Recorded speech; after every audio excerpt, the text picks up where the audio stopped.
Hi, I'm Dr. Blair Masters, and I wanted to talk today about intermittent fasting. This is an easy way to get started on this. It'll improve your metabolism, your brain, your immunity, your ability to lose weight, and a host of other health benefits as well. I recommend intermittent fasting to everybody.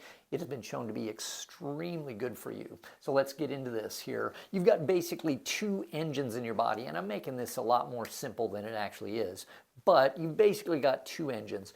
One is a carb burning engine and one is your fat burning engine. And they're both very powerful engines. However, if you give your body the choice, it will always choose the carb burning engine because it's easier. If you're in a situation where you supply your body with carbohydrates, it is almost delivered in the way that it directly burns in the engine. If you supply your body with fats, it has to go through a couple of steps for it to get burned in this engine. So if you're having carbs with every meal, then you're going to be in a situation where your body says, well, I'll just use this engine and put this one in the garage and we won't use this one. And what happens as a consequence? Well, you tend to gain weight, become sluggish, and that sort of thing. So what is the best way to kick in your fat burning engine? And that is to not give your body a choice. It'll always choose this one, so don't give it the choice. It's kind of like the little kid. Do you want to eat broccoli or do you want to eat candy? Well, they don't take into consideration what's better for them. They'll eat the candy every time. Same goes with your body. So don't give it a choice. You've just got to get it started on this engine. And this is an easy way to do it. Let's talk about how to do that. Well, you got breakfast, lunch, and dinner here, and then you sleep, and you get breakfast, lunch, and dinner, and your body gets in this habit of doing this. So how do you do this fasting? First step, improve your diet. I recommend eating a Paleolithic diet. There's lots of diets out there. Some people recommend ketogenic diet. That's a good diet as well. I find it a little bit hard to stay on long term, but a Paleolithic diet is very healthy. See the description below. There's more info on eating paleo down there. I've got some other videos and that sort of thing. Step 2, take supplements. Take an omega-3 fatty acid, take vanadyl sulfate, chromium picolinate, alpha-lipoic acid. These are all things that help your pancreas deal with the sugar that's in your blood better. So basically, they'll help you become less sugar dependent, okay? So step 3, and this is where we start to get into this. Delay your breakfast. This is starting out. Delay your breakfast just a little bit. So let's say you usually eat at 7 in the morning. I'll wake up at 6, eat at 7, whatever. Okay, well, I'm going to go the first week, I'm going to go till 9:30 or whatever. And your body's used to 7. It's like, oh man, what are they doing to me? I'm starving here. I need something to eat. So around 7 or 9:30 or so, you eat, and your body's like, okay. Well, during that period of time, here's what happens. All during the night, your body starts to burn the carbohydrates that are there, the sugar that's in the blood, and then it gets to this point and it says, okay, we've depleted our sugar in the blood. It starts to basically burn the reserve tank that your liver has set aside, and then breakfast comes and you're back to normal. Your body says, okay, great, they fed me again, I'm in good shape, I can continue to use my carb burning engine.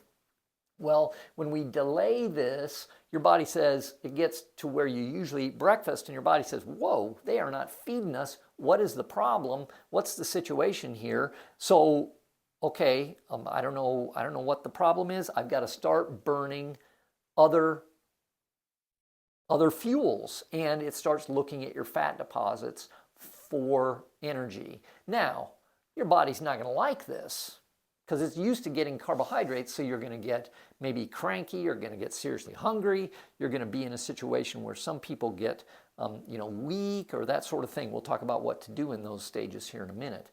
But step 2, if you go a couple weeks, and I don't want you to fast every day, that's a bad idea. If you fast every day, it's no longer fasting, it's just your regular lifestyle. And your body sees it as normal and doesn't do anything different with it. So I don't want you to fast every day. Fast at maximum 2 days a week and spread those days out. We'll talk about that here in a minute. At the beginning, I recommend only 1 day a week. Delay breakfast, step 3. After you've gotten used to this, and you can go a significant amount of time, skip breakfast altogether. So you go from dinner, go through, and you eat at noon here, I'm assuming, and you go to lunchtime. Step 5, skip breakfast and lunch. Whoa, whoa, whoa. Your body at this point is saying, oh my gosh, we've depleted all of our carbs in our blood. Now we've depleted everything. Our liver is set back. Now we've got to start burning that fat that is set aside in our body stores, our storehouse, and it will get better and better and better at burning the fat that you've got stored up in your body. Now, next step, fast for 24 hours. So I'm going to go ahead and skip breakfast, lunch, and dinner and go to the next day. And that's actually even more than 24 hours. If you can go from dinner to dinner, that's great. If you can go past that, even better. And then the next step, go back to step 3 here, where you're delaying breakfast, but exercise before you eat. This is seriously putting your body on notice that it's got to get better at coming up with energy in some way. So again, we're back. You've done this now. Your body's pretty good at dealing with things, and you throw exercise in before breakfast. Wow, that's rough, because now I've depleted all my energy stores, and I've gotten in a situation where they're exercising, so I've got to come up with even more energy. So your body is seriously eyeing that reserve fuel tank that is your fat deposits, and it will say, I've got to start metabolizing that stuff, and it will get better and better and better at this, and then you go down the line again. So back to step 3, but exercise before. So you start exercising. We got some rules here coming up here in a second. You got exercise here, and your body seriously has to get its calories from somewhere, and it starts looking at your fat stores to do that. So what are some rules? What are some rules to make sure you don't get in trouble with this? If you're diabetic or have other metabolic issues, consult your doctor first. Get tested and that sort of thing. This is something that anybody should be able to do. However, type 1 diabetics might have some problems, but be sure you consult your doctor before you do anything like that if you're in this category. If you're lightheaded, feel funny, become weak, eat, but eat foods that don't spike your blood sugar, like nuts. Oh, I'm not used to skipping breakfast, and now it's 11 o'clock, and I feel lightheaded. I don't feel well. I'm going to eat my lunch. I'm going to go ahead and eat my lunch. No problem, no problem. Your body is saying, okay, I've got to start getting used to having my sugar depleted, and it's complaining to you, basically. And just like the kid that doesn't get his candy, your body starts to complain. Well, you can give in and give the kid candy, but then you know that kid's going to be obese and have rotted out teeth and all these other consequences of eating sugar on a regular basis. Another rule that you should take into consideration: start fasting when you can stay home. I recommend not going into work when you're fasting, especially at the beginning and you're not sure how your body's going to handle it. When I fast, I notice that I am not as quick on my feet thinking wise. I can exercise without any problems when I fast, but I just can't seem to get my brain to kind of work as well. So I usually fast on the weekends. And then when you start fasting, be with someone. Have somebody there, particularly if you fall into one of these categories here and you're starting fasting. We don't want you passing out and people find you days later in a sugar coma or whatever.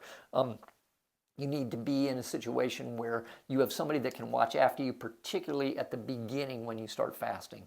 If you are struggling with health problems and can't seem to get your health under control, if you've tried lots and lots of stuff, we have some very, very innovative and unique approaches that you haven't heard elsewhere, and I'd be happy to sit down and talk to you about those. Go ahead and email me if you want to talk about that, and we can set up a time where we can discuss your issues.